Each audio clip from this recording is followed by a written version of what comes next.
Viewers, welcome for this live session again, which is regarding the kidney health and why it matters. So I'm sure most of us will be having a lot of questions on, kidney related issues because many don't drink water properly and they would have had the lifestyle changes, modifications, and their food habits would have been different, but then nothing to worry because we do have an amazing person here who can explain to you about what kidney health is and how does it matter. So without any wait, let's welcome Dr. Suresh Subbaiyan, who is having extraordinary experience in managing kidney related issues. So he is a pioneer and he is a finest nephrologist in the city. So I take this privilege to introduce you people that he is an American board certified, a mentor, an administrator, and he has so many leadership skills, and he is also one of the nephrologists who has done workshops on peritoneal dialysis, and who've been training people, who've been training doctors also, and giving tremendous support in taking care of kidney health, and kidney related issues that people are through. So let's welcome Dr. Suresh Sankar. Sir, welcome for the live session. Thanks, Amya, and thanks to Yes Hospital for doing this FB Live. So it's a great way to connect and share thoughts. Right, sir. So without any wait, there are a couple of questions which most commonly all of us will keep getting it. So is kidney disease very common? Yes, I think if you ask a nephrologist, they would say, but in a relative sense for the broader group, I think if we say all of us here, hear of common ailments, a cough, cold, or somebody, your family members, friends having heart disease. It's not as common as them, and it's always good to talk in numbers. So if you say in the general public that heart disease affects about 10 out of 100, and there's all these percentage numbers quoted, right? They say if you're in Chennai or in a big city in India, you say 1 out of 5 will have high blood pressure.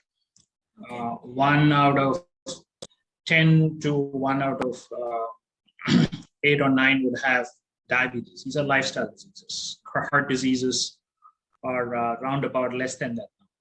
Kidney diseases are significantly less than that, meaning 1 out of 100 or less than that would have kidney disease. We're talking about long-term kidney disease. Right. But it is said in a general population, 1 out of 10 is at risk of getting kidney disease. I think that's a better way to project it, so that who is, so we can prevent it, right? So the number to keep in mind is 1 out of 10 is at risk of kidney disease if you're an adult. That's what I would like to get across. Okay. So what should one other thing that I might want to add is I think it's on the upward trend. Right. It's getting more common than what it used to be. Yeah, and a bit scary as well, actually, if you look into it. So what should people do to maintain the healthy kidney? I think the first thing everybody needs to understand, the body as such is just a well-synchronized orchestra of organs, right? You just need all your organs to be functioning well. So as an extension of that, it's not as though we have to do something different for your heart, it's something different for your lungs and for your kidneys and so on and so forth. I think the keeping healthy is a common thing for all organs. I'm sure a lot of the audience, at least on social media, are aware of the generic diet and lifestyle issues. I think the generic lifestyle issues and trying to keep your weight under control is applicable to kidney health. Right. Unique to kidney health, what you would add, I think adequate fluid intake, which in our real life scenarios, we tend to not adequate to. And we say adequate fluid intake. If you go by thirst, you might be doing 1.5 to 2 liters. There are beliefs that people who take excess, which I don't think is as harmful as taking less. So that is one. The other two emphatic areas for kidney health are salt.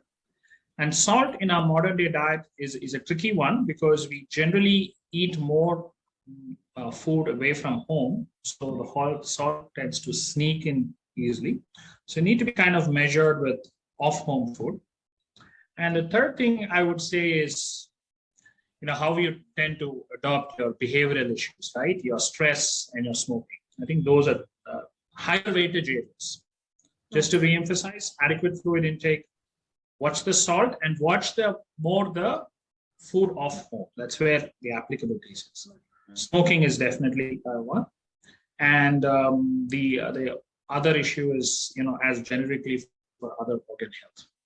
Yeah, so that was helpful actually. So can kidneys recover after the damage? I think that's a very good question, Samya. I think one important area for everybody to understand, it's just not about the kidneys. There's always this fear when a doctor or a medical team informs a patient or a family that, hey, you've got jaundice or you've got kidney problem. The extrapolation that, yes, this organ is gone, my life is at, that's it for me in my life, which is not the case. All organs, including the kidney, go through phases where they can slow down and they can completely recover back to normal. I think that's more God's creation and the resilience of human organs. So kidneys can recover, and the condition that has temporary kidney problem is what we call acute kidney injury. Acute is what is called short term, and kidney injury is the medical term. So whenever a doctor diagnoses that you have a kidney problem, one of the critical questions to try to answer is what's the kidney, what has caused the problem, which we can talk about later. Is it of a nature that is short term, or is it recoverable? Right.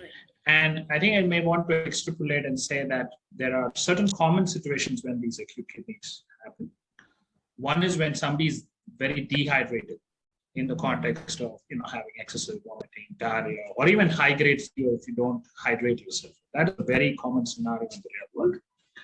The other is when you really pop medications without medical guidance. You don't know which medicines, which we are seeing more and more often these days. And the third scenario is infections, a variety of them can cause. So all of them, and when I say temporary and recoverable, we are talking about where kidney functions can be disturbed for a few days, maybe 3 to 5 days, or maybe about 1 to 2 weeks. Sometimes it can be extended to even about a month and a half. There are a host of the conditions, and as I told you, the causes. So don't carry this idea in your head that, yes, if my kidney is damaged, it ain't never going to recover. I think that can clearly be off the table. That's right. That was very helpful actually, because these days I'm sure many will get disappointed the moment they know that their creat levels have gone high, and they come to a conclusion that this is it. So that's nice. That was very helpful. So what are the causes for a long-term kidney damage, doctor? So the long-term kidney conditions are what you will hear as chronic kidney disease. Chronic in medical terms is long-standing, right? So again, speaking in the Indian context, the lifestyle diseases that I mentioned before, diabetes accounts, they say, for anywhere from 30 to 40% of all long-term kidney disease problems. And it appears to be it's more so in urban India than in rural, where diabetes can form a lesser proportion. Uncontrolled blood pressure or hypertension accounts for another 20-30% of the causes.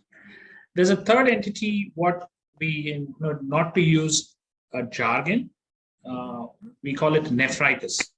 Okay. Nephritis is a very broad term to describe what are called damage to the kidney filters. Now, these kidney filters are called nephron, and damage is called nephritis. And you have to imagine, just like you have individual hair, you can never count your individual hair. You can see maybe you say, okay, fine, you have lush dark hair, or you just don't have enough for that. So these filters are small little functional units. When they get injured, we call them nephritis. They account for another 20-30%. So you club all them together. Between these three, it's about 80% of all kidney conditions.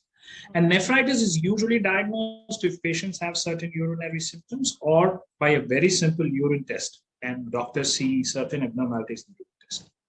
These form the big chunk, and there is another small set from less common reasons. Maybe, if there are queries about it, we can take it. But I think for a general audience, I feel this should suffice. So thank you, doctor. So since we were talking about the diabetes patients, so what should the diabetes patients do to protect their kidney? I think first and foremost, the broader message for this audience, and I'm sure, everybody's heard a lot that how India is becoming the diabetic capital of the world, or the most number of diabetics, which is not anything to be proud of, but I think that's the reality of the health status of the country. So having said that, as a diabetes affects blood vessels in the body over time. Right. That's the fundamental thing. And depending on where the blood vessel is, if it's the heart, it's what we'll call a heart attack will happen. If it's in the brain, a stroke will happen. It can also affect what are called tiny blood vessels in the eye, the kidney, and the feet.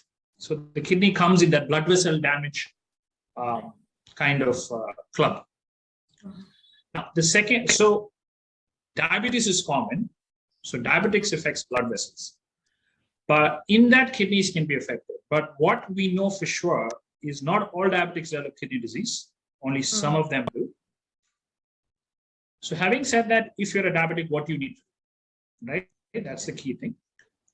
First and foremost, if you're diagnosed, ask your doctor whether your kidney function has been checked. The doctor may do a blood test and a urine test to look for protein. So that is something that you should ask him to. Two is watch out whether you're having any signs of water retention in the body, fluid, legs or face puffiness. Watch out for that, seek medical help. Right. The third thing is look out for any signs of urine infections so that you get them treated early.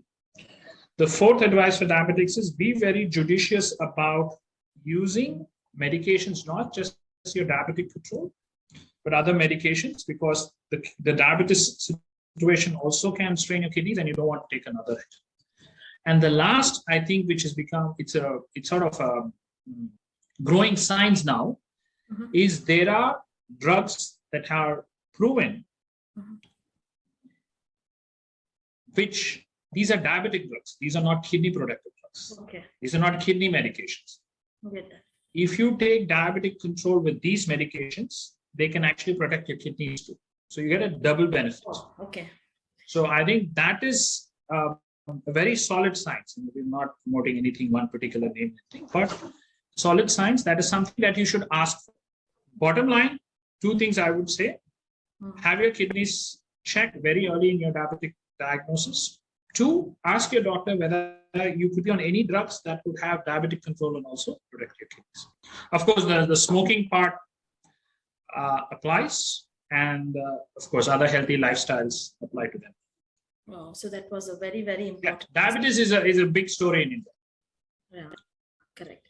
So do we need to be careful about medications per se? It's not about diabetic alone, in general? Medicines and kidneys are like, they're kind of married to each other in some way in the body. Any pill that you take for any reason, right? From your simplest fever to your heart medication, anything that you take has to go in the body, do what it does, but it has to get out through the kidney. So the kidney is the organ ultimately that detoxifies the drug and gets it out. Correct? I mean, meaning inactivates, gets it out. The liver does part of the job, I should say, just the kidney. But the point is, everything has to get out through the kidney route. Right. So if you overload your body with medications, the kidney will take a hit. That's a very generic one.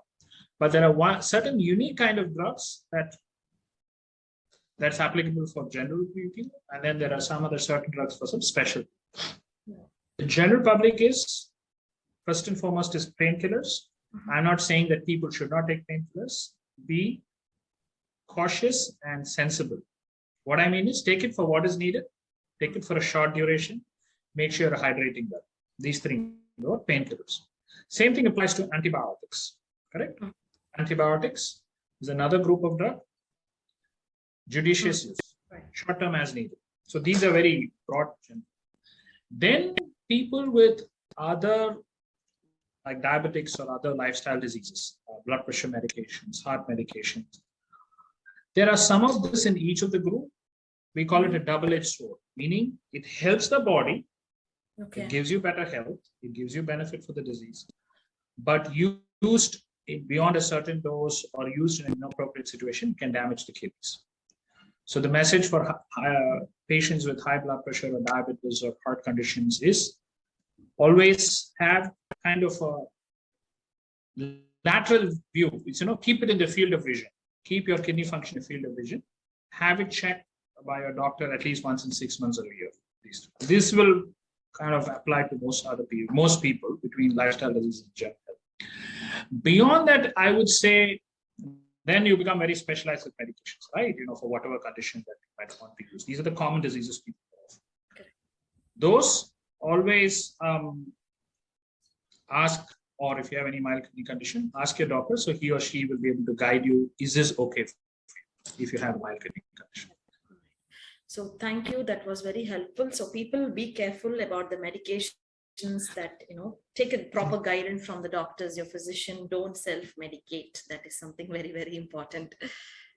Maybe one other thing is relevant, Sonia, which is, it's not to create a storm in a teacup. Medicines which are not allopathic, correct? That is the Indian system of medicine, Ayurveda, Unani, Siddha, homeopathy. I think it's unfair if as an allopathic physician, you just brush all of them could be harmful to the kidney. I think that is just like Ayush practicing doctors are not experts in allopathy. We have to confess ignorance. But what I tell patients is for a given condition, if you're taking allopathy and you want to try something else, have only one system of medicine inside you, because then you know whether it's working or not. Common practice is people do both, then you don't know which is causing what, and you get into trouble. That's the only advice. Because I don't think it's fair for us to say you can't believe in Ayush and Ayush is harmful. I think there's a solid science to it. There is valid benefits. So that's another broad advice with medications. Don't mix systems of medicine. That's all. Good. That was helpful, doctor. So what about the COVID and kidney damage? Because COVID has been, I know it's created so much of panic among the generations about, the entire world has so many questions about after the COVID and the post-COVID repercussions and things like that. So what is it about COVID and kidney damage? I guess COVID is an evolving story, changing story. I think all of us have been touched by the disease. With regards to the kidneys, it appears that it can affect the kidney, but it's not a very common organ that gets affected. So when I say common, we see maybe less than 1 out of 20 may have significant kidney disturbance or to talk about. It appears that COVID seems to have some effect on the small kidney filters. There are all these small little tubes connecting from the filter that comes out of the kidney. So those things also seem to be strained. But what we also learn is a lot of these COVID-related issues are what typical temporary issues, which comes down and goes up. Very few patients we have seen with long-term impact on this thing from the COVID. But what we noticed was if patients already have a kidney condition for a long duration, if patient is old, or if patient had very severe COVID, those are the ones who took hit on the kidney. Most mild and moderate COVIDs get through fine. It's been mild. It's been, it's been mild in most, maybe most severe in people with conditions from before. Most of the time recover. That's a broad thing about COVID. Right. And we hope it stays that way. One other thing maybe related to COVID is relevant is, I'm sure everybody has become a COVID expert in the world. Remdesivir is a drug that people might have heard of. Yes. That's a drug that was has some impact on kidney function if your kidney is already low. So we were not giving remdesivir. Remdesivir was not recommended with people with kidney conditions. So if you are at risk of kidney disease or you had kidney disease before, we will say, well, we need to be very careful about using remdesivir. I think that's another COVID story that is probably relevant. But hopefully, whatever the variant we're talking about, the Omicron or whatever that's happening, I think more of the expert opinion is we have seen the more big waves already. The future waves will hopefully be mild. Though it might spread, it might be mild. That's a broad thinking. So I think people can rest easy on the COVID for now. Yeah, one way that's a good thing. That's the best news people want. Yeah, that's true. So is there anything special with kidney health and women? that you'd like to tell us? I think that's an excellent question. I think it's a time that kind of these gender-oriented conversations come, not just with kidney health. I think it's applicable to any disease condition. Right. I think the key issue is women are in no way different with regards to being at risk of kidney disease, or once if they get how it behaves in women. So they are, as much prone, or they have as much impact if they get kidney disease. But the only kind of broader pattern we are seeing is that because of the lifestyle disease kind of epidemic, that more people are getting lifestyle diseases and more people are getting younger, we're seeing more women who are either overweight or with mildly higher blood pressure and maybe even getting diabetes in their 20s and late 30s. Right. That, okay, fine, they're as much as men. But I think what happens next is that if they're to get pregnant, and then what happens is pregnancy is kind of an accelerator for kidney conditions. So that tends to kind of add to this kind of at-risk situation. So that is very unique about women. I'm talking about the 20s and 30s. Then I think the 30s to 50s is that women always, I believe women are more selfless than men. Being a guy, I guess I can do some men dating. So what happens in the real world is that attention to their health is less. Attention to the woman of the home, the health of the woman of the home is actually less on everybody's mind, and so is hers. So is in her mind. So I think that needs to go away so they're able to access care and do it. Right. Once beyond that, I think those are big stories. Beyond that, the treatment approach for women's health is exactly the same. And we see, but when people get advanced kidney disease, less of the women come for any advanced care, say a kidney transplantation. Or I think there is more social, financial, and cultural issues to it. But medically, it's the same. But if you're a young woman, if you're a middle-aged woman, be aware of the kidney risk issues. Yeah. Watch your weight, which is again another issue. Maybe we will talk about it. I think those are the unique things about them. Right. So that was helpful, doctor. So we have old aged people at home, elderly people at home, and most of us, would not be known how to handle them, especially now, since we are talking about the kidney. So would you like to advise us on how do we manage with the elderly people to protect them from kidney disease? A lot of the audience may not know elderly actually are when you say elderly in India, it's the 60, 65 plus. Yeah. That they say is the fastest growing population in the country. The number of people in that age are the ones increasing. So they say India is not so prepared to take care of its elderly. So having said that, all organs, kidney including, slow down with age. Just like an elderly cannot run up a flight of stairs because their joints and bones are not, the kidneys to slow down. So the message one is kidneys in elderly have lower capacity to work than the young. So the kidneys are as though they can do maybe about 60% of what a 30-year-old kidney. So it has less capacity. There are certain real life situations where elderly can get into significant trouble of the kidneys very easily. Those are if they have a fever or vomiting or diarrhea or any kind of mild illness, have a lower threshold to seek medical help. Meaning, if you think, okay, I can sit it out at home, I'll just rest for a couple of days, and elderly may need that medical assessment. If you think I'll take fluids at home, that elderly may need IV fluids. So that lower threshold to responding to milder illness. Third message is, if you're an elderly or on any medications for a long term, make sure you have a kidney function check at least once in 2 years. And the last is, if the elderly have other health issues that they go into the hospital for. It could be a fall, it could be they got confused, they are, their glucose went already, so on and so forth. Any of these acute illnesses also disturb the kidneys.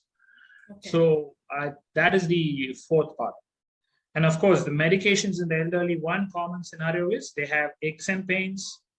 They are the subgroup that actually, abuses medications. And this is where I feel, we talked about Ayush, right? Yes. Ayush kind of therapy can be actually helpful for aches and pains, and where you use alternative medicine, smartly, and don't expose them to chronic pain in allopathic. So with respect, I think those are very, very key messages for elderly. And I think all of us are going to have that responsibility of elderly in our family, and we at some time will get old. That's a certain. Definitely. So that was helpful.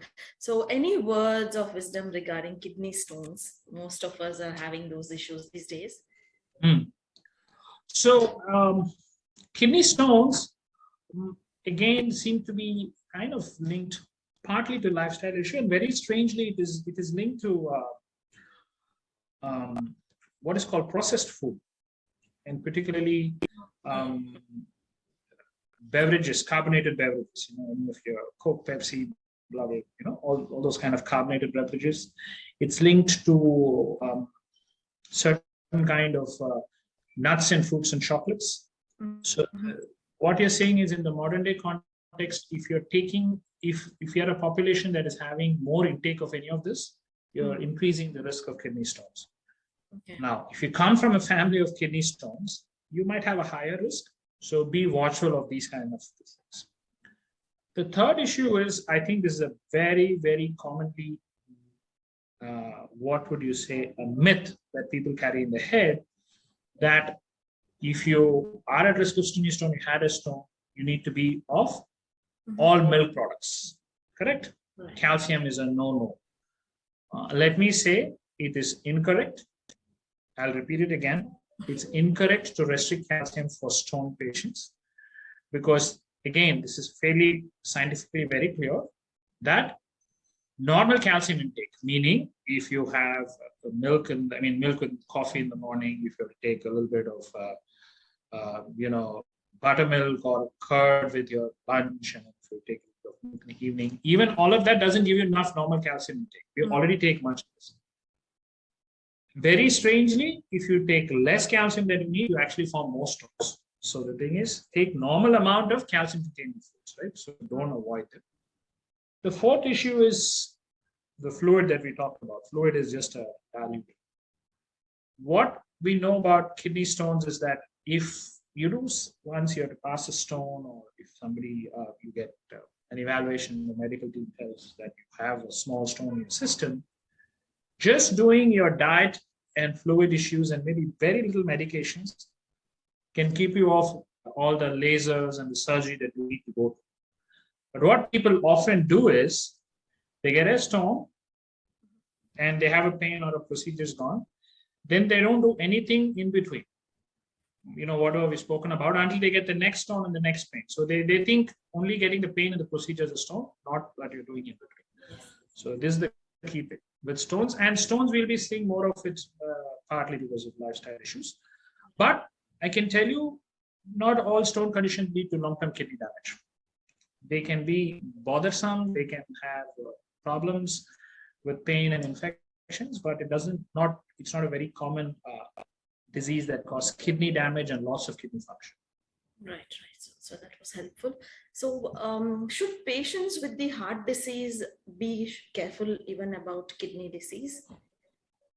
I think if those are the audience who had family members with heart conditions are probably familiar that whenever they go for a heart disease, most of the practitioners and cardiologists and hospitals will check their kidney function whenever they to have any procedures, or even as part of their seeing them just in a clinic once or 2 years. A few reasons to it, because the underlying lifestyle factor that causes kidney disease, heart disease, is also linked to kidney. So there's a commonality there. And the next is certain heart medications, or medications given to help the heart, particularly to make the heart pump better or get fluid out of the body system. They have a heart condition, and other kinds of medications can help the heart, but sometimes they can strain the kidney. So the clinician managing the heart patient sometimes has to do this, tightrope walking. If I give this much, it will help the heart. If I give too much, it will damage the kidney. So there is that part with heart patients. So the third message is that if you're a heart patient, make sure that your kidney condition is checked at least once a month. I should take it back, at least about once a year.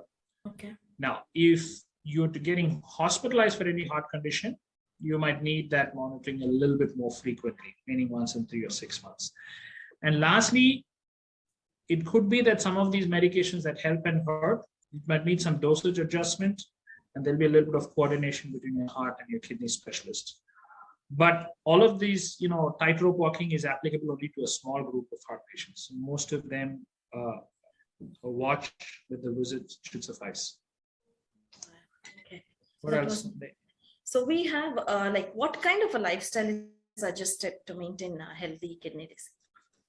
It kind of goes back to what we talk about: keeping your body healthy helps all your organs healthy. Not to be professing generic issues, because it's a very common topic. Right.